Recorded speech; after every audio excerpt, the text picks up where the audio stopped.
HRTC यानी Himachal Road Transport Corporation Himachal Pradesh की जीवन रेखा है और हिमाचल के कोने कोने में HRTC अपनी सेवाएं देती है। ये HRTC का 50वां वर्ष है और इस वर्ष में कुछ महत्वपूर्ण निर्णय जो है वो HRTC के द्वारा लिए गए हैं। इन्हीं कुछ विषयों को लेकर हम MD HRTC रोहन चंद ठाकुर जी से बातचीत करेंगे। सर, स्वागत है सबसे पहले तो आपका। HRTC डिजिटलाइजेशन की तरफ आगे बढ़ रहा है। BOD की जो बैठक हुई थी उसमें भी विभिन्न तरीकों से, जैसे कई चीज़ों के कागजात नहीं होते थे और डिटेल्स नहीं होती थी, उसको भी डिजिटलाइज किया जा रहा है। इसके अलावा और क्या क्या है और किस तरह से HRTC डिजिटलाइज हो रहा है? हमारी जो पूरी अप्रोच रही है वो दो तरह की रही है। एक अप्रोच हमारी ये रही है कि हमारे आंतरिक प्रबंधन, इंटरनल मैनेजमेंट के लिए हम किस तरह से आईटी को यूज़ कर सकते हैं।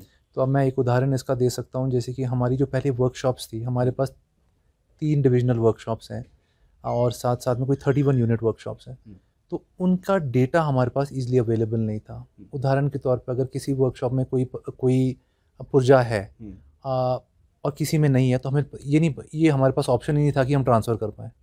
परंतु अब हमने जो सेंट्रलाइज इन्वेंट्री सॉफ्टवेयर जो तैयार किया है, जिसको हमारी पूरी टीम ने बहुत मेहनत मुकशद से पिछले 4 महीने में काम किया और अब हमने लगभग हर यूनिट में उसको इम्प्लीमेंट कर दिया है।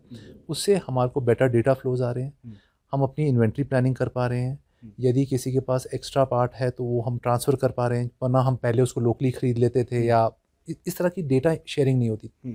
रिपोर्ट्स ले पा रहे हैं, हम अपनी कॉस्ट कंट्रोल कर पा रहे हैं। ये एक उदाहरण है इंटरनल मैनेजमेंट के लिए। दूसरा हमारा पूरा फोकस है कस्टमर्स पे, जो हमारे पैसेंजर्स हैं। तो आज जो हुआ है वो तो एक कैशलेस सुविधा के साथ साथ हम अपनी इन्वेंट्री भी डायनामिकली उसको प्रोवाइड कर पाएंगे।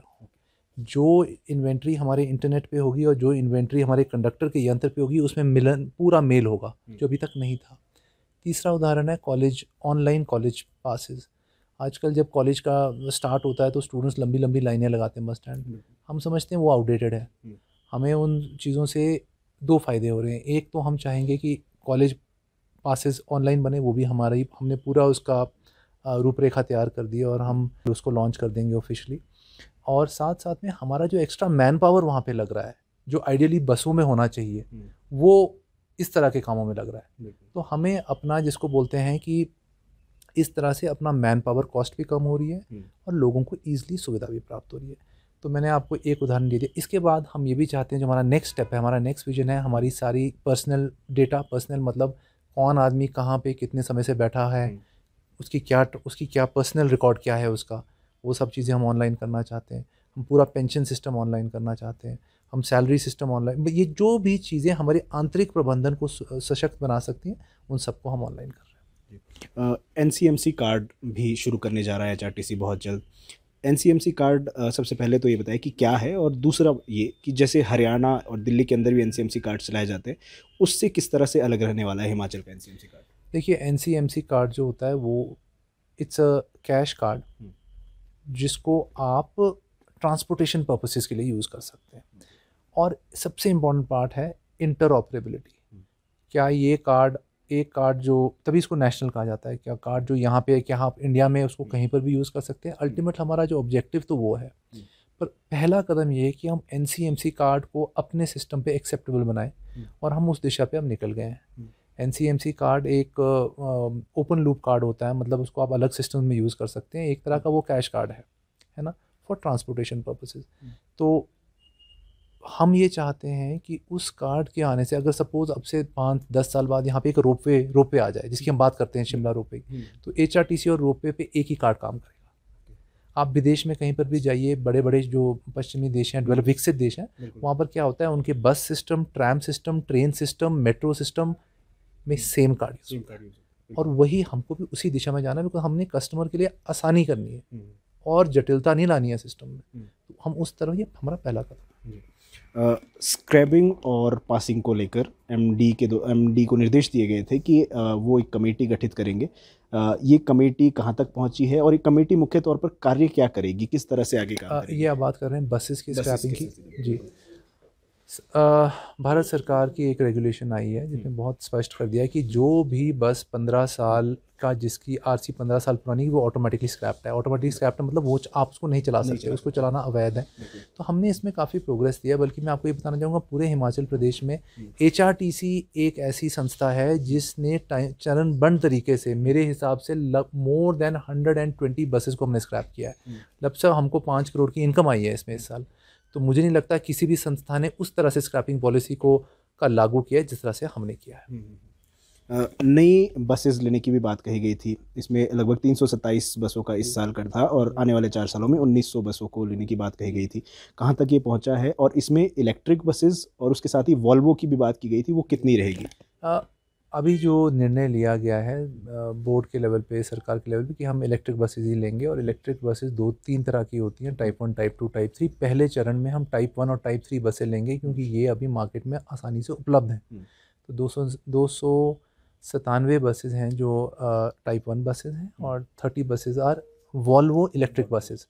तो इसका हमने पूरा मसौदा अपना जो हमको इसकी जो वित्तीय इसका जो प्राक्कलन है वो बना के हमने सरकार को प्रेषित कर दिया। हम आशा करते हैं जल्दी जल्दी इसका हमें जैसे ही प्रशासनिक अनुमोदन एवं जिसको बोलते हैं एक्सपेंडिचर सैंक्शन प्राप्त हो जाएगा, हम उसका टेंडर कर लेंगे। क्या फ़र्क है सर टाइप 1 टाइप 2 की बसेस में? टाइप 1 जो बस होती है वो होती है लो फ्लोर बस होती है। और लो फ्लोर का ये मतलब होता है कि जो हमारे पहाड़ी प्रदेश की जो भौगोलिक स्थिति है तो हर जगह जाने में उसमें प्रॉब्लम आती है।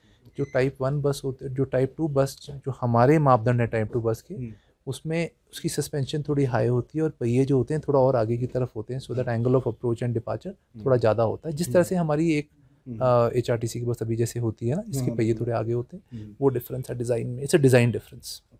एक ब्रांडिंग को लेकर भी कहा गया था कि बदलाव किए जाएंगे। किस तरह के बदलाव होने हैं और जो नई ब्रांडिंग से बसों में वो कैसी रहेगी?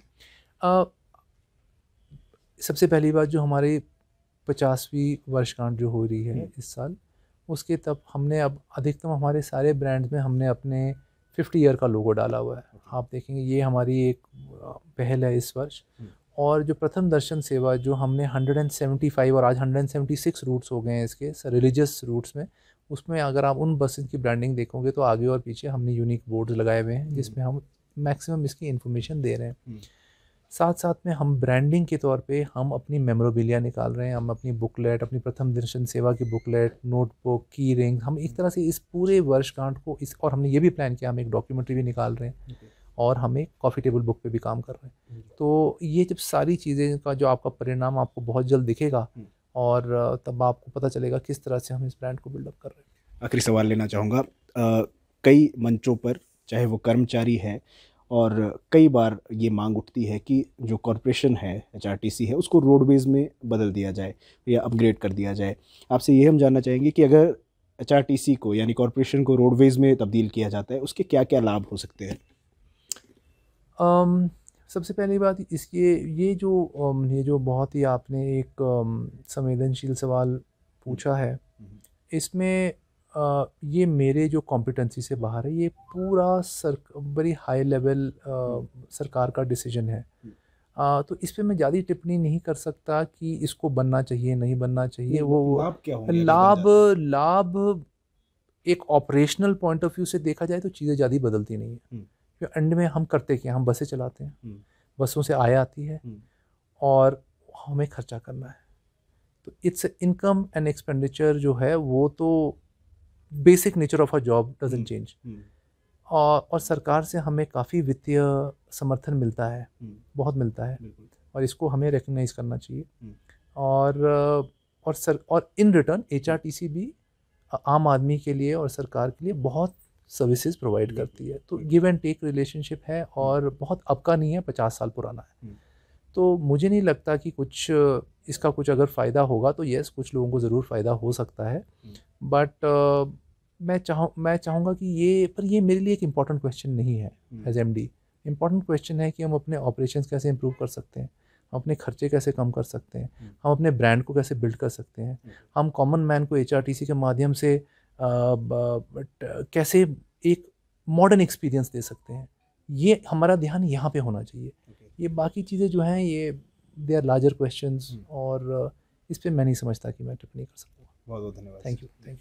तो हमारे साथ एचआरटीसी एमडी रोहन चंद ठाकुर जी थे और विभिन्न सवालों को लेकर हमने इनसे बातचीत की है और जो जानकारी हम आप तक पहुंचाना चाहते थे हम उम्मीद करते हैं कि आप तक पहुंची होगी।